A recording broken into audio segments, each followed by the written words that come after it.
थी। मैं हाथ में रिंग लिए खड़ा था, दिल में कितने सपने थे और उसने अचानक आकर क्या बोला कि वो अपने उस बीमार एक्स अरे वही उसका सो कॉल्ड व्हाइट मूनलाइट के बच्चे की माँ बनने जा रही है। इस बात पर हमारे बीच भयंकर झगड़ा हो गया। वो मुझसे इतनी आसानी से कह रही है, सुनो, डॉक्टर ने कहा है कि अर्नव की तबीयत दिन-ब-दिन बिगड़ती जा रही है। अगर अब बच्चा नहीं हुआ तो कभी नहीं हो पाएगा। और हम कोई सचमुच का रिश्ता थोड़ी बना रहे हैं, बस आईवीएफ करवा रहे हैं। मैंने तुमसे प्रॉमिस किया है ना कि मैं उसके साथ फिजिकल नहीं होंगी। बस एक छोटी-सी मदद ही तो है। तुम इतना इश्यू क्यों बना रहे हो? मैं वहाँ खड़ा था, जेब में वो अंगूठी भींच रहा था। सच कहूँ तो कलेजा मुँह को आ गया था मेरा। मुझे समझ ही नहीं आ रहा था कि जो लड़की मुझसे इतना प्यार करती है, वो इतनी बड़ी और अजीब बात इतने नॉर्मल तरीके से कैसे कह सकती है। मैंने उससे कहा, "श्वेता, 7 साल हो गए हमें साथ में। अब हम शादी करने जा रहे हैं। क्या तुमने एक बार भी मेरे बारे में नहीं सोचा? अगर तुम ऐसा करोगी, तो मैं समाज में किसी को मुँह दिखाने लायक रहूँगा क्या?" मैं अपने अंदर के उस गुस्से और दर्द को दबाने की कोशिश कर रहा था जो जो अंदर ही अंदर मुझे तोड़े जा रहा था। अपनी तरफ से मैं पूरी कोशिश कर रहा था कि इस बेइज्जती के बीच भी अपनी सेल्फ रिस्पेक्ट न खोऊँ, लेकिन गुस्से में भींचे हुए मेरे हाथ और काँपती उँगलियाँ साफ बता रही थीं कि अंदर से मैं कितना टूट चुका हूँ। तभी अचानक श्वेता गुस्से में खड़ी हुई और सीधे मेरे मुँह पर चिल्लाने लगी, "तुम्हें ना बस अपने उस मर्द वाले ईगो और समाज की पड़ी है, तुमने कभी 1 सेकंड के लिए भी मेरे नज़रिए से नहीं सोचा।"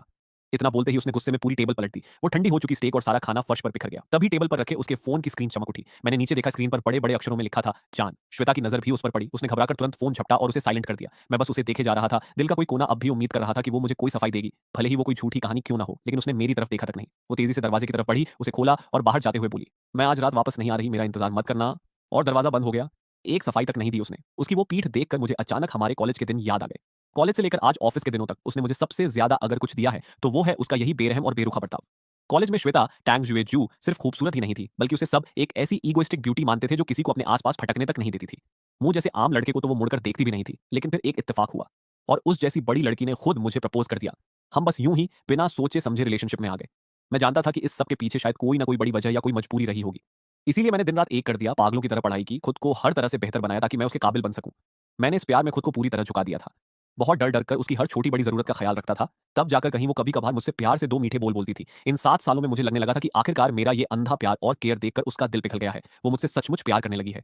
लेकिन आज फर्श पर बिखरे हुए उस खाने और इस सूने कमरे को देखकर, इस बिखरे हुए सामान और सूने कमरे को देखकर मेरा दिल पूरी तरह बैठ गया।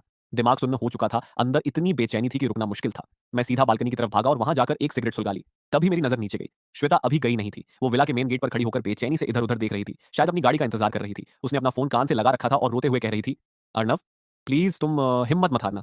मैं बस अभी हॉस्पिटल पहुँच रही हूँ। राहुल हाँ कहे या ना कहे, इससे मुझे कोई फ़र्क नहीं पड़ता। मेरा शरीर है, मेरी मर्ज़ी है। वो होता कौन है मुझे रोकने वाला?" तभी उसकी गाड़ी आई और वो उसमें बैठकर चली गई।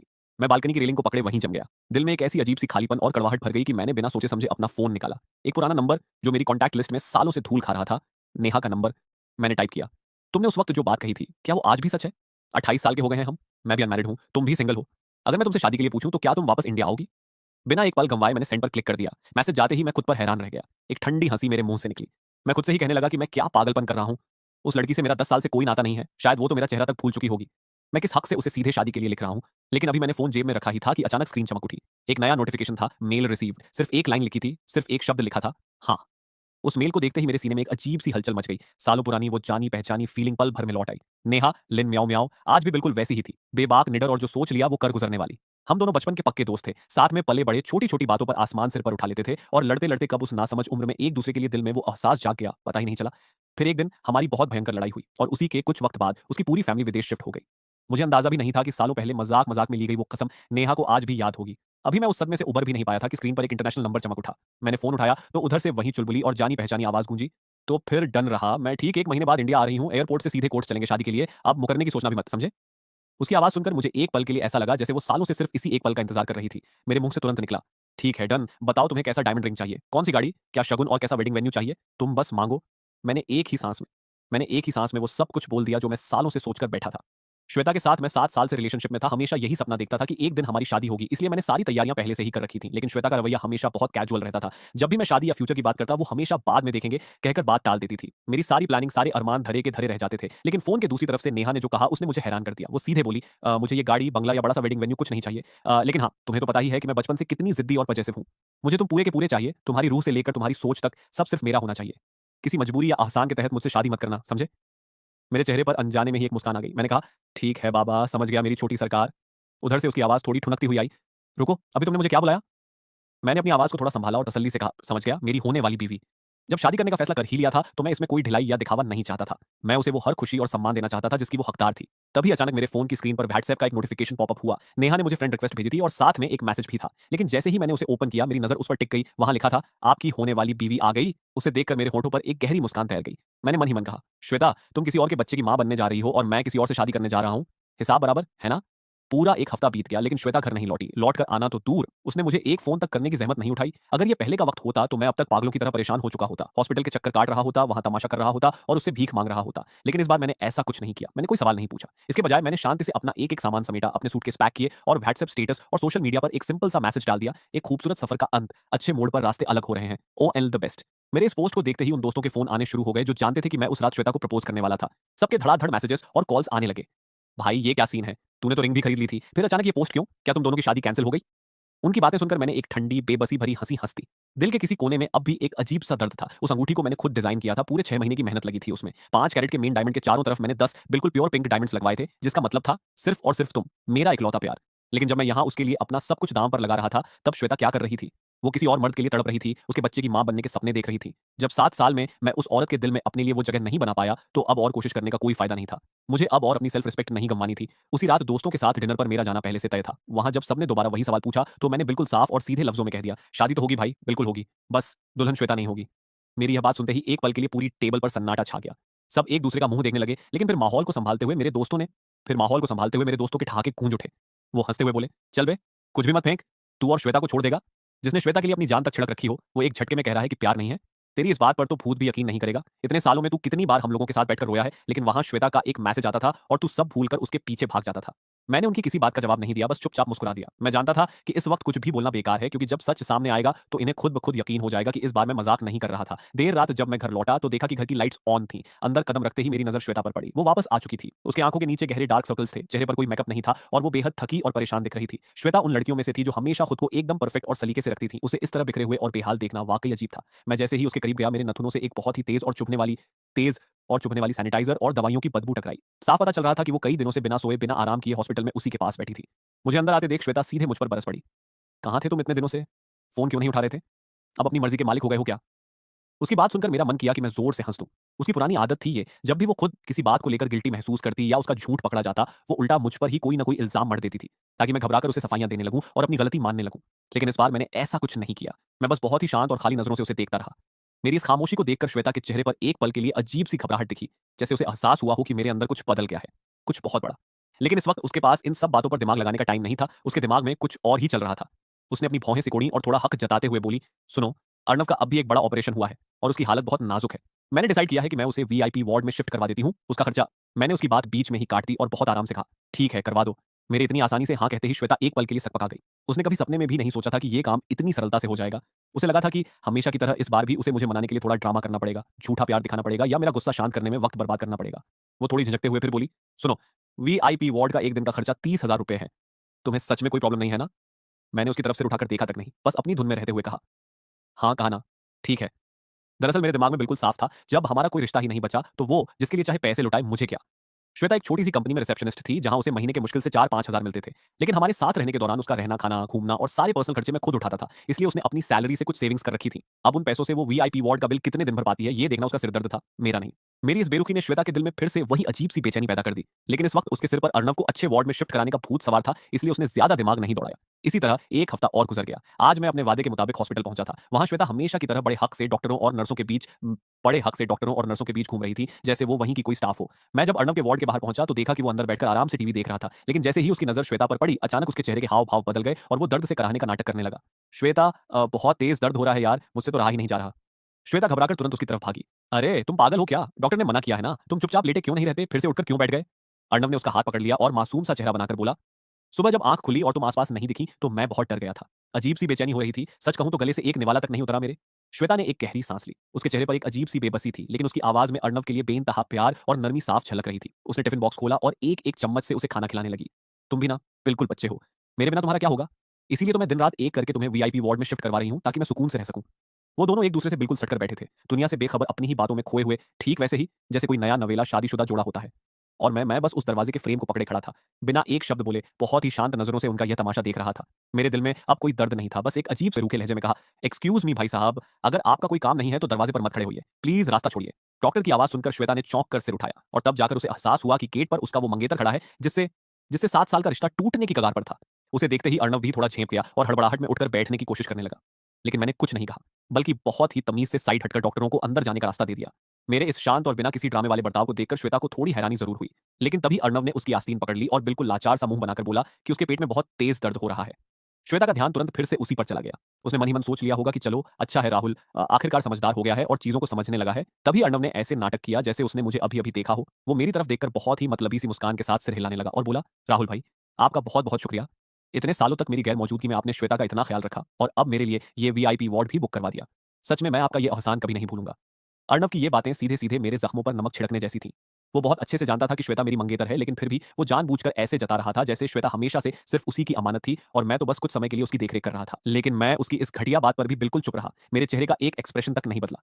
श्वेता को भी ये बात अच्छे से पता थी कि उन दोनों का कॉलेज के दिनों में क्या चक्कर था। वो तुरंत बात सँभालते हुए बोली, "राहुल, कॉलेज के दिनों में भी अर्णव ने मेरी बहुत मदद की थी। हमारा रिश्ता बहुत अलग रहा है। वो एक बहुत ही साफ दिल का इंसान है। इसीलिए मैं उसकी इस हालत में मदद कर रही हूँ। मुझे उम्मीद है कि तुम मेरी इस मजबूरी को समझोगे।" मैं अंदर ही अंदर हँसा। समझना क्या था, मैं तो सब समझ चुका था। अब जब मैं खुद 1 महीने बाद किसी और का हाथ थामने जा रहा था, तो श्वेता की ज़िंदगी में क्या चल रहा है, इससे मेरा कोई लेना-देना ही नहीं बचा था। अर्णव ने जब देखा कि मैं उसकी किसी भी बात पर रिएक्ट नहीं कर रहा हूँ, तो उसका हौसला और बढ़ गया।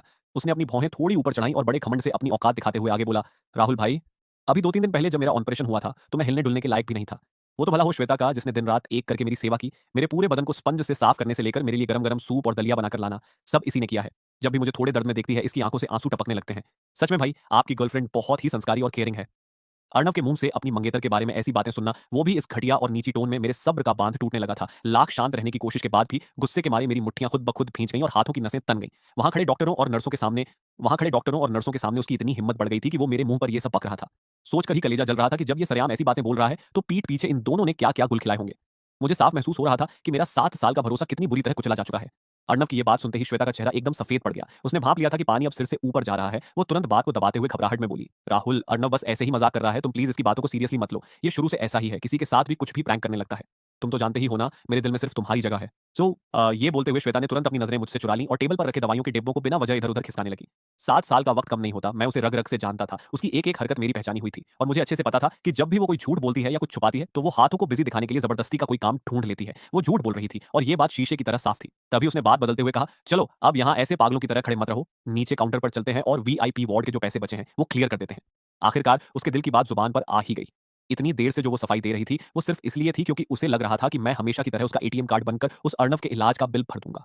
वो मुझे सिर्फ एक अंधा और बेवकूफ आशिक समझ रही थी, जिससे वो अपना हर काम निकलवा सकती थी। अगर उसके दिल में मेरे लिए रत्ती भर भी इज्जत होती, तो वो कभी भी उस 2 कौड़ी के इंसान को सरेआम मेरी तौहीन करने की इजाजत नहीं देती। लेकिन अब मुझे रत्ती भर भी फर्क नहीं पड़ रहा था। जिस पल श्वेता के मुंह से वो बच्चे वाली बात निकली थी, उसी पल मेरे दिल में उसका वजूद हमेशा-हमेशा के लिए खत्म हो चुका था। श्वेता चेहरे पर एक झूठी, मतलबी मुस्कान लिए मुझे देख रही थी। मैंने बिना एक पल गंवाए काउंटर पर अपना कार्ड निकाला और स्वाइप कर दिया।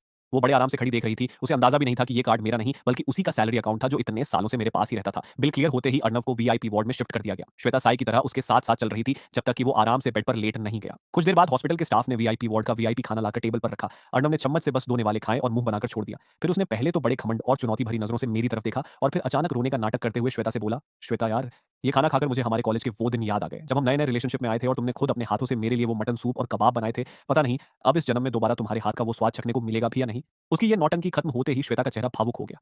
उसने तड़प कर सीधे अर्णव का हाथ अपने हाथों में थाम लिया और कहने लगी, "थू, थू, थू। अर्णव, ये कैसी मनहूस बातें कर रहे हो तुम? अगर तुम्हारा मन है तो मैं अभी घर जाकर तुम्हारे लिए वही मटन सूप बनाकर लाती हूँ। तुम जब तक चाहोगे मैं तुम्हारे लिए बनाऊँगी और सिर्फ तुम ही नहीं, आने वाले वक्त में तुम्हारा बच्चा भी अपने मम्मी के हाथ का खाना खाएगा।" अर्णव ने अपनी आंखों में नकली आंसू लाते हुए अपना सिर पकड़ लिया और रोने की एक्टिंग करते हुए बोला, "लेकिन श्वेता, डॉक्टरों ने क्या कहा है तुम्हें पता है ना? शायद हमारे खानदान का चिराग यहीं बुझ जाएगा। मेरी माँ तो कब से पोते का मुंह देखने के लिए तरस रही हैं। सब मेरी इस बीमारी और मेरी फूटी किस्मत की गलती है।"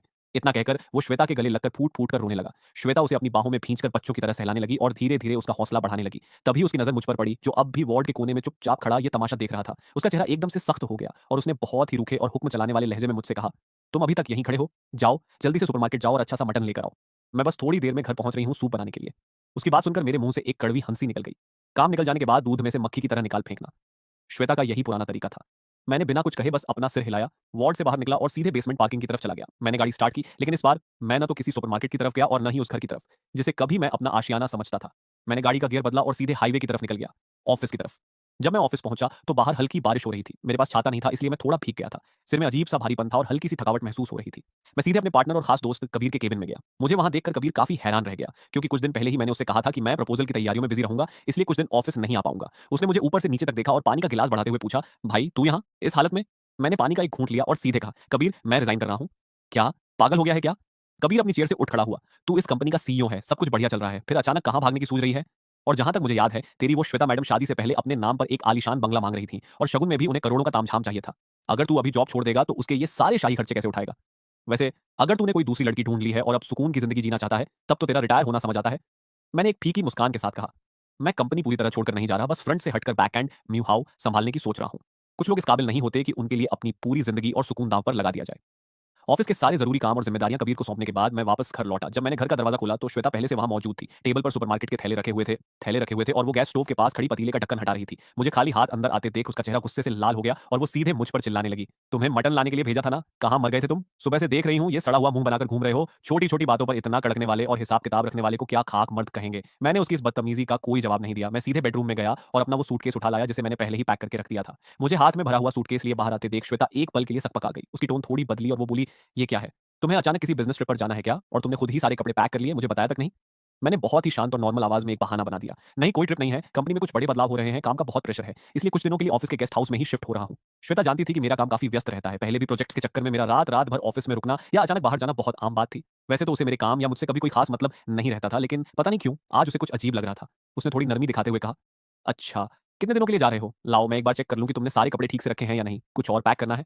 श्वेता के मुंह से अचानक ये झूठी परवाह और ममता देखकर मुझे कोई प्यार नहीं आया, बल्कि मुझे अंदर से बहुत अजीब और अजीब सी घुटन महसूस होने लगी। मैं उसे मना करने के लिए कोई बहाना सोच ही रहा था कि तभी अचानक उसके फोन की रिंगटोन बज उठी और उसने कॉल रिसीव कर लिया। वो कॉल अर्नव का ही था। उसने फोन पर कुछ बातें की और श्वेता ने तुरंत अपनी भौहें सिकोड़ते हुए फोन को लाउडस्पीकर पर डाल दिया। फोन के उस पार से अर्नव की रोनी सूरत वाली आवाज गूंजी, राहुल भाई, मैं अर्नव बोल रहा हूँ। आज हॉस्पिटल में मेरी तबीयत बहुत ज्यादा खराब थी। उस दर्द और कमजोरी में मेरे मुंह से कुछ गलत बातें निकल गईं। अगर आपको बुरा लगा हो तो प्लीज मुझे माफ कर देना। बस अभी-अभी डॉक्टर ने बताया कि मेरी बॉडी के सारे पैरामीटर्स और भी तेजी से गिर रहे हैं। मैं जानता हूँ श्वेता के ज़रिए इस दुनिया में अपना बच्चा छोड़ जाने की ये ज़िद बहुत अजीब है, लेकिन भाई हम सिर्फ आईवीएफ का सहारा ले रहे हैं। हमारे बीच इसके अलावा और कुछ नहीं होगा। मैं भगवान की कसम खाता हूँ, प्लीज़ भाई मान जाओ ना।